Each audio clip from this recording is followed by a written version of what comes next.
بسم اللہ الرحمن الرحیم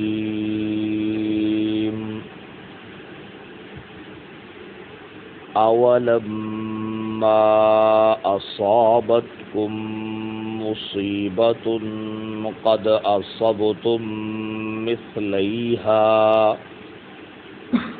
قلتم انا ھذا قل هو من عند انفسکم ان اللہ علی کل شیء قدیر۔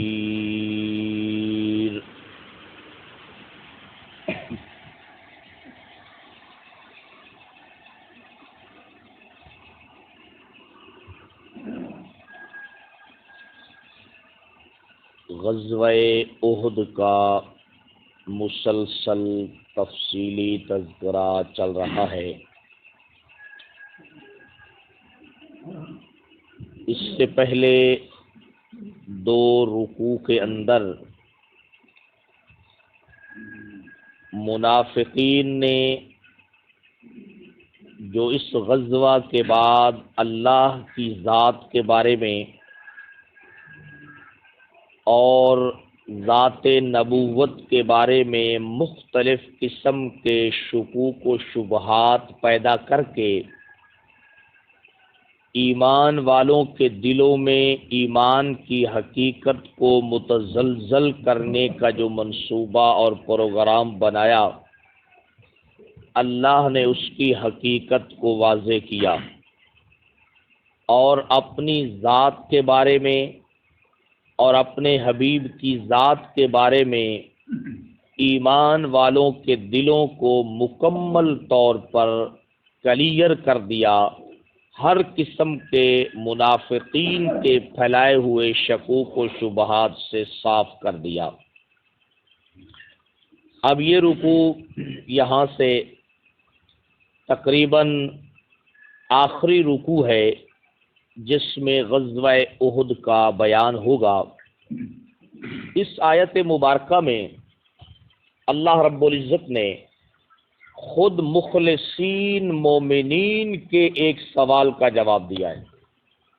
بہت اہم سوال تھا، حضرات صحابہ کرام کی زبان سے نکلا، قرآن نے اس کو بیان کیا اور اس کا بڑا خوبصورت جواب دیا ہے۔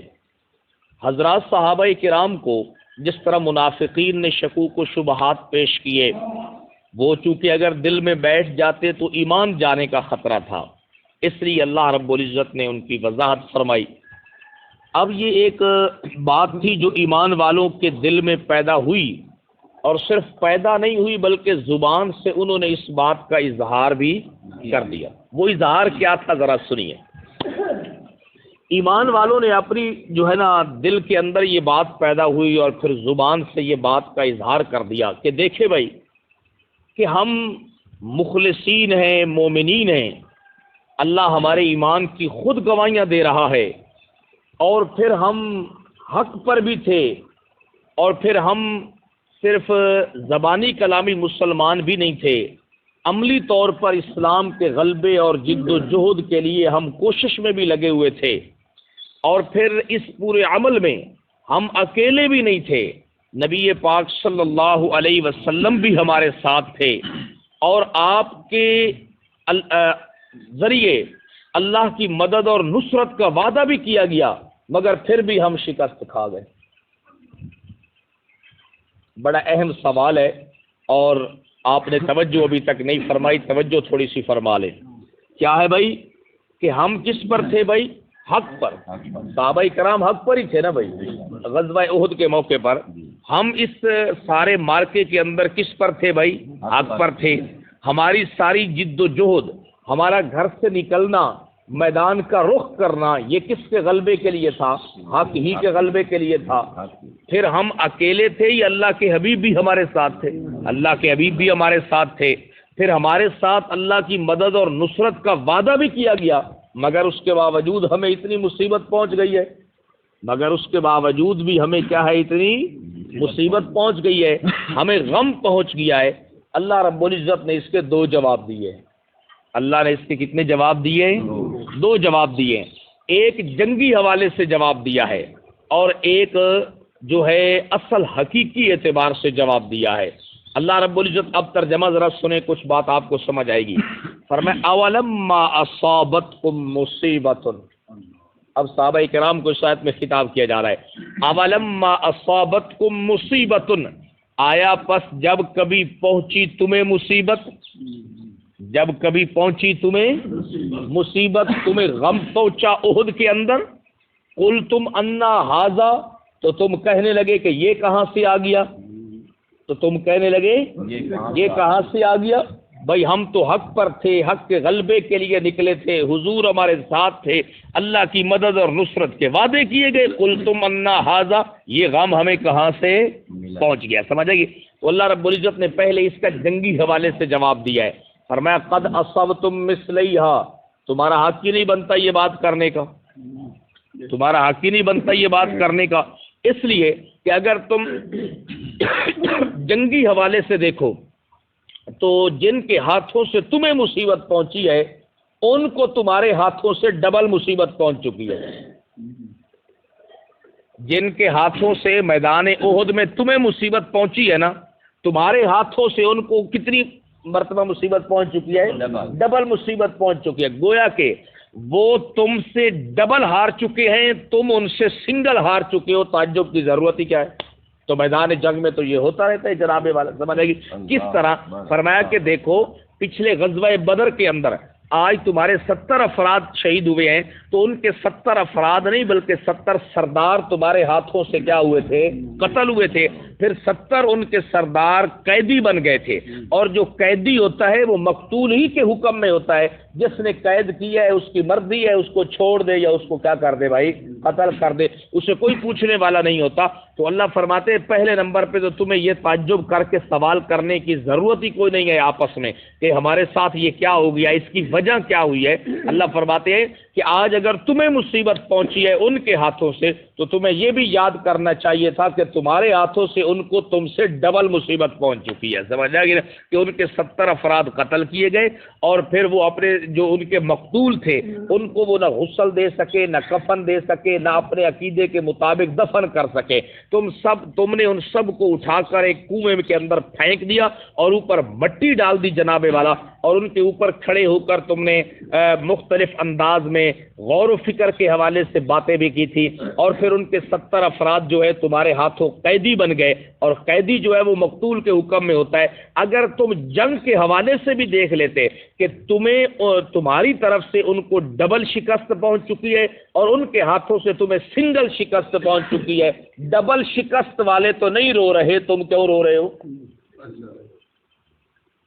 بھائی؟ توجہ تو فرمائے نا، اللہ اپنے بندوں سے کہہ رہا ہے، اللہ کہتے ہیں جن کو ڈبل تمہارے ہاتھوں سے شکست پہنچی احد بدر میں، وہ کوئی روئے؟ وہ تو دوبارہ جذبے کے ساتھ تمہاری طرف ساتھ لڑنے کے لیے آئے، اور تمہیں ایک گنا مصیبت پہنچی ہے تو تم کہنے لگ گئے ہو انا ھذا کہ یہ کہاں سے آ گئی ہے، سمجھ آ گیا۔ اللہ نے یہ پہلے عقلی جواب دیا، اب اصل حقیقی جواب اللہ نے دیا۔ اللہ نے فرمایا میرے حبیب قل، اب یہ چونکہ اپنے ہیں نا، ان کو جواب تو نے خود دینا ہے۔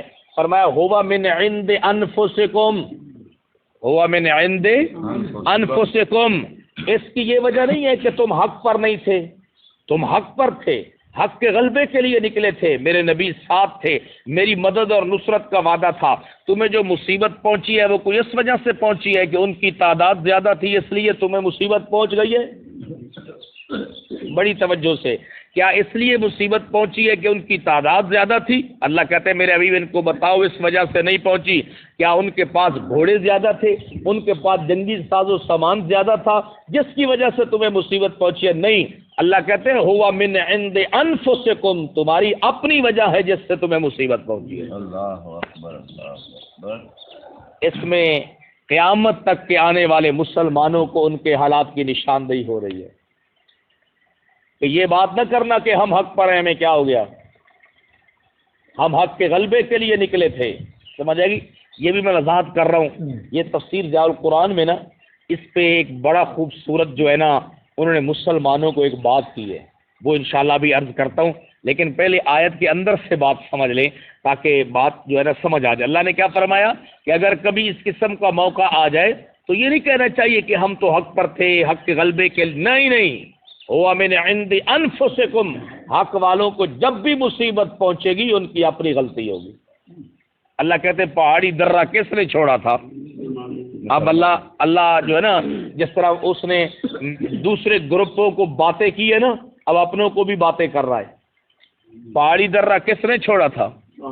کیا ہم نے تمہیں کہا نہیں تھا، اللہ کے رسول نے تمہیں کہا نہیں تھا کہ کچھ بھی ہو جائے، ہمیں شہید کر دیا جائے، ہمارے جسموں کا مسئلہ ہو جائے، پرندے ہمارے جسموں کو اٹھا کے لے جائیں، تم نے درہ چھوڑنا؟ وہ کس نے چھوڑا تھا؟ اللہ کہہ رہے میں نے عند انفسکم، تم نے ہی تو چھوڑا تھا۔ پھر اس کے بعد کیا ہوا؟ جب ان کی جانب سے اچانک اٹیک ہوا تو تم حصے میں تو کچھ لوگ تھے جو میدان کو چھوڑ کر کیا ہے چلے گئے۔ اللہ کہتے ہیں تم یہ نہیں دیکھتے کہ تم نے کیا کیا ہے، یہ تم کہہ رہے ہو کہ انا ھذا، یہ ہمیں مصیبت کہاں سے پہنچ گئی ہے، سمجھ آئی؟ تو اللہ فرماتے ہیں قل، میرے حبیب جی فرما دیجئے، ہوا من عند انفسکم، یہ ان کی تعداد کی وجہ سے نہیں، ان کے ساز و سامان کی وجہ سے نہیں، من عند انفسکم، تمہاری اپنی وجہ سے ہے، سمجھ آئے گی جناب والا؟ جو تم نے احتیاطی ایک تدبیر تھی میرے نبی کی، بھائی جنگی معاملے میں جو حضور نے وہاں پر ان کو کھڑا تھا، یہ ایک احتیاط تھی یا نہیں تھی؟ یار سمجھو تو صحیح بات کو، یہ کیا تھی؟ ایک احتیاطی تدبیر تھی نا۔ اب دیکھو اللہ کے حبیب توکل کو زیادہ بہتر سمجھتے ہیں یا میں اور آپ زیادہ بہتر سمجھتے ہیں؟ اللہ کے حبیب نے توکل کیا کہ چھوڑو یار پہاڑی درہ چھڑ دیو، اللہ توکل تھے آپ پہ ویکھیا جاتی، یا اللہ کے حبیب نے وہاں پہ صحابہ کو کھڑا کیا؟ جب احتیاطی تدبیر کو تم نے چھوڑ دیا اس کی وجہ سے تمہیں نقصان پہنچ گیا، اس کی وجہ سے تمہیں کیا پہنچ گیا؟ ہاں سمجھ آئے گی نا؟ یہی بات تفسیر ضیاء القرآن والے سمجھانا چاہتے ہیں، اس کو آپ نے سمجھنا ہے، سمجھ آئے گی؟ اشارہ میں نے کر دیا ہے۔ آگے فرمایا ان اللہ علی کل شیء قدیر، تمہارا عقیدہ ہے نا کہ اللہ ہر چیز پہ قادر ہے، اگر وہ بدر میں جتوا سکتا ہے تو احد میں غم بھی دے سکتا ہے، وہ اس بات پر بھی قادر ہے، سمجھ آئے گی نا؟ صرف اللہ کی قدرت کو یہ نہیں ماننا کہ اللہ ہمیں کامیاب کرا سکتا ہے، اگر احتیاطی تدبیر جو شریعت میں بتائی گئی ہے اس کو چھوڑو گے تو اللہ اس پہ بھی قادر ہے کہ تمہیں غم دے سکتا ہے، سمجھ آئے گی؟ اللہ کے حبیب صلی اللہ علیہ وسلم کی طرف سے عملی طور پر جو توکل کی حقیقت ہے اس کو چھوڑا گیا، جس کی وجہ سے نقصان ہو گیا کہ اللہ کے حبیب صلی اللہ علیہ وسلم نے یہ نہیں کہا کہ پہاڑی درہ چھوڑ دو یار، بس اللہ توکل ان کی کر دیو بھائی چھوڑ دیو، یہ کام کیا، یہ احتیاطی تدبیر اختیار کی نا، اور صحابہ نے احتیاطی تدبیر کو کیا کیا؟ چھوڑ دیا، اس کی وجہ سے کیا ہو گیا؟ یہ بات یہاں پر پہلے ایک اور مفسر کا جملہ سنیے، پھر انشاءاللہ یہ بات عرض کرتا ہوں۔ دیکھیے اللہ نے کیا فرمایا، اولما اصابتکم مصیبت، جب پہنچی تمہیں، پہنچی مصیبت صحابہ کو یا نہیں پہنچی؟ اس میں وہ فرما رہے ہیں کہ اللہ صرف اسلام کا، آج کل جو ہماری موجودہ حالت ہے، ہم بھی یہی باتیں کرتے ہیں یار، ہم کلمہ پڑھتے ہیں، ہم یہ کرتے ہیں، اور پھر دیکھو ہم تعداد میں اتنے ہیں، اسرائیل والے تھوڑے ہیں جی، مودی کو دیکھو جی، ہمارے ساتھ یہ سب کچھ ہو رہا ہے ہم اپنے آپ کو تو نہیں دیکھتے کہ ہم کیا کر رہے ہیں، سمجھ آئے گی جناب؟ تو فرمایا اصابتکم مصیبت، اس مفسر کا جملہ سنیے، دنیا میں مصیبت صرف کافروں کے ساتھ خاص نہیں، ایمان والوں کو بھی پہنچ سکتی ہے، دھیان رکھنا چاہیے۔ اولما اصابتکم مصیبت، پہنچی مصیبت یا نہیں پہنچی؟ فرمایا صرف یہ نہیں سمجھنا چاہیے کہ مصیبتیں یہ دنیا میں کافروں کے لیے ہیں، نہیں، ایمان والوں کو بھی مصیبت پہنچ سکتی ہے، اس لیے ایمان والوں کو اس میں نہیں رہنا چاہیے ہم مسلمان ہیں، ہم حق پر ہیں، ہم کلمہ پڑھتے ہیں، ہم تلاوتیں کرتے ہیں، ہم روزے رکھتے ہیں، ہمیں کیا ہوگا؟ فرمایا نہیں، جب بھی تم کسی احتیاطی تدبیر کو کسی بھی معاملے کے اندر اللہ اور اس کے رسول کے حکم کو توڑو گے تو یاد رکھنا پھر مصیبت تم کو بھی کیا ہے؟ پہنچے گی، کیونکہ اللہ کا یہ قانون ہے، اللہ کا یہ کیا ہے؟ آپ کو یاد نہیں ہوگا، پیچھے اس بات کی پوری وضاحت ہو چکی ہے، اللہ رب العزت نے باقاعدہ ذکر کیا ہے، قد خلت من قبلکم سنن فسیروا فی الارض فانظروا کیف کان عاقبۃ، اللہ فرماتے ہیں یہ میرا ایک قانون ہے، یہ میرا ایک دستور ہے کہ جب بھی میرے پیغمبروں کی بات کو جناب والا چھوڑا جاتا ہے تو اس کے نتیجے کے اندر نقصان ضرور ہوتا ہے. سمجھ آئے گی؟ تمہارا نقصان بھی اسی وجہ سے ہوا ہے. اب پہلے یہ بات سن لیں، پھر انشاءاللہ میں اور بات بھی عرض کرتا ہوں.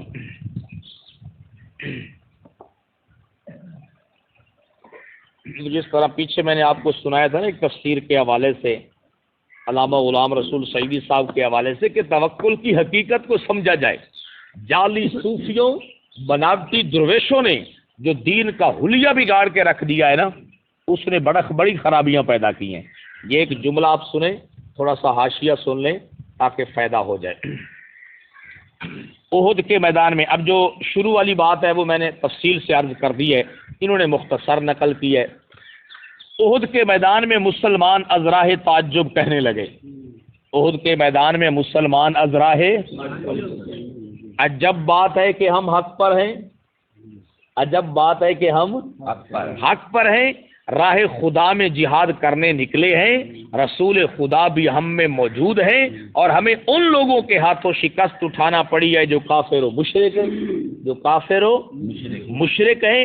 اللہ تعالیٰ فرماتے ہیں کیا ہوا اگر تمہیں آج تکلیف پہنچی، اس سے پہلے تم ان پر دگنی ضرب لگا چکے ہو، دگنی ضرب لگا چکے ہو. تم نے بدر میں ان کے 70 سردار قتل کیے، 70 کو قیدی بنایا، اور اس پسپائی کے اسباب کے متعلق زیادہ فکر مند ہونے کی ضرورت نہیں ہے، زیادہ فکر مند ہونے کی ضرورت نہیں. اب یہ آخری یہ 2 لائنیں بڑی توجہ سے سمجھیے، بڑی نصیحت کی ہے ایمان والوں کو، سمجھ آئے گی نا اس 2-3 جملوں میں. تم میں سے بعض نے ہمارے رسول کے حکم سے سرتابی کی اور تم سب کو اس کا مزہ چکھنا پڑا، تم سب کو اس کا مزہ چکھنا پڑا. اب یہ دیکھنا، اب یہ جملے یہاں سے شروع ہو رہے ہیں. کہتے ہیں اکثر دیکھا گیا ہے، اکثر دیکھا گیا ہے کہ حق کے ماننے والے، حق کے ماننے والے ظاہری اسباب کے مہیا کرنے میں اور تدبر سے کام لینے میں سستی کرتے ہیں. اس پہ ایک تبصرہ میں نے بھی کرنا ہے، یہ پہلے آپ جملے سن لینا. کیا کہہ رہے ہیں؟ اکثر دیکھا گیا ہے کہ حق کے ماننے والے، حق کے ظاہری اسباب کو اکٹھا کرنے میں، ظاہری اسباب کو مہیا کرنے میں اور تدبر سے کام لینے میں کیا کرتے ہیں؟ سستی کرتے ہیں. اور یہ سمجھ کر کہ ہم اہل حق ہیں، ہم اہل حق ہیں، اپنی کامیابی کا یقین کر لیتے ہیں اور ظاہری قواعد و ضوابط کی پابندی کو اتنی اہمیت نہیں دیتے، اور ظاہری قواعد و ضوابط کی پابندی کو اتنی اہمیت نہیں دیتے. انہیں اس آیت پر مقرر غور کرنا چاہیے. انہیں اس آیت پر مقرر کا کیا مطلب ہے؟ بار بار غور. جو کہتے ہیں ظاہری اسباب کی کیا ضرورت ہے، توکل دا لوگوں کی معنی سمجھو، اور چھڈ ہے یار اللہ توکل، سمجھے کہ الٹا وہ مذاق بناتے ہیں. او بھائی کوئی جٹ آئی جی تے اس نو پتہ لگ گیا توکل دا جی تو او ایویں دریا وچ وڑ گیا، مولوی بڑے لگا تو اس آخیا پچھو میں رسا کر تو. یہ صرف دین کا مذاق اڑانے کے لیے اس قسم کی باتیں ہوتی ہیں، سمجھے کہ جناب. اور ظاہری قواعد و ضوابط کی پابندی کو اہمیت نہیں دیتے.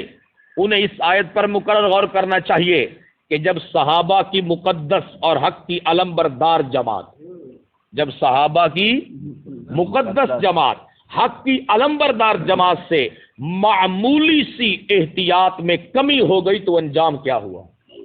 معمولی سی احتیاط میں کیا ہو گئی تو انجام کیا ہو گیا؟ آگے سنو. بلکہ اہل حق کو تو بہت محتاط ہونا چاہیے، اہل حق کو تو بہت محتاط ہونا چاہیے، کیونکہ ان کی کامیابی صرف ان کی کامیابی نہیں، حق کی کامیابی ہے. ان کی شکست ان کی شکست نہیں بلکہ حق کی کیا ہے؟ کیا سمجھا رہے ہیں؟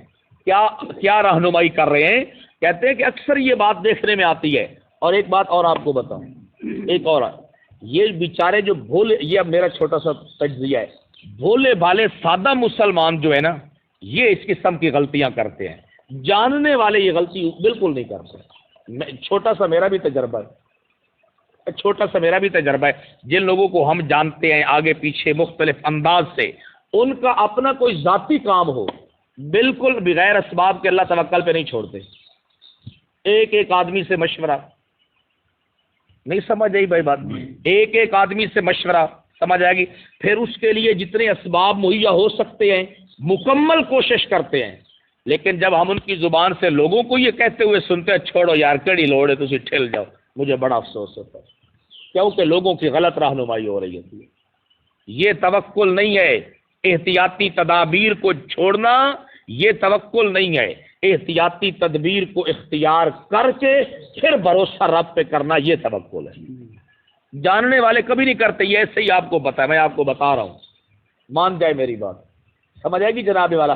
وہ بالکل ساری احتیاطی تدابیر اپناتے ہیں مکمل طور پر، سمجھ آئی؟